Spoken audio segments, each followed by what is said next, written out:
आखिर हमें उलझन क्यों होती है? क्यों हमें उलझन होने लगती है? जब किसी बात को लेकर हम बहुत ज़्यादा सोचते हैं, बहुत देर तक उसे सोचते रहते हैं। एक ही बात को, एक ही विचार को लेकर, एक ही विचार जब हमारे मन में चलता रहता है, तब हम उलझन या चिंता या डिप्रेशन के शिकार हो जाते हैं। बहुत लंबे समय से किसी भी बात को लेकर बहुत देर तक सोचना और हमारे ब्रेन में चलते रहे विचारों का, ये बीमारी का रूप ले लेती है, जिसे हम डिप्रेशन कहते हैं। आखिर हम इन विचारों को कैसे रोक सकते हैं? जब हमारे मन में बहुत देर तक एक ही बात चल रही हो, तो हमें अलग अलग तरह की चीज़ें देखना और चीज़ों को बनाना और अलग तरह की चीज़ों को करना,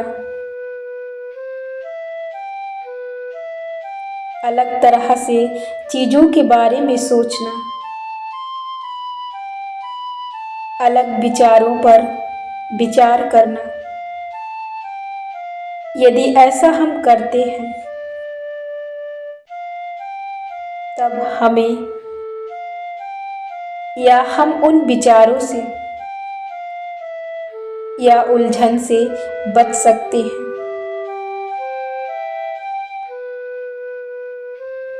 आखिर हम उन विचारों को जितना सोचते हैं, जितना उन्हें समय देते हैं, जितना गहराई से हम उन विचारों को सोचते हैं, जितनी गहराई से हम उन्हें ले जाते हैं, वह उतना ही अंदर तक हमें उलझा देती है। यदि हमारे मन में कोई विचार आता है, यदि वह विचार चलता है, तो हमें उन विचारों पर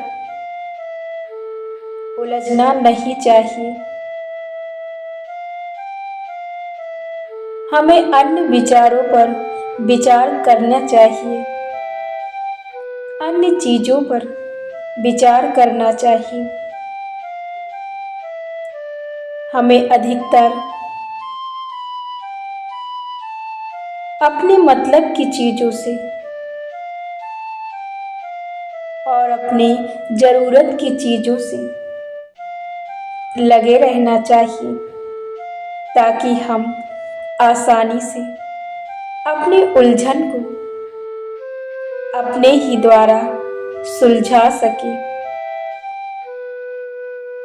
यदि आप भी ऐसा करते हैं, तो आप भी आसानी से स्वयं के द्वारा ही अपने उलझन को कम कर सकते हैं और अपनी चिंता से छुटकारा पा सकते हैं।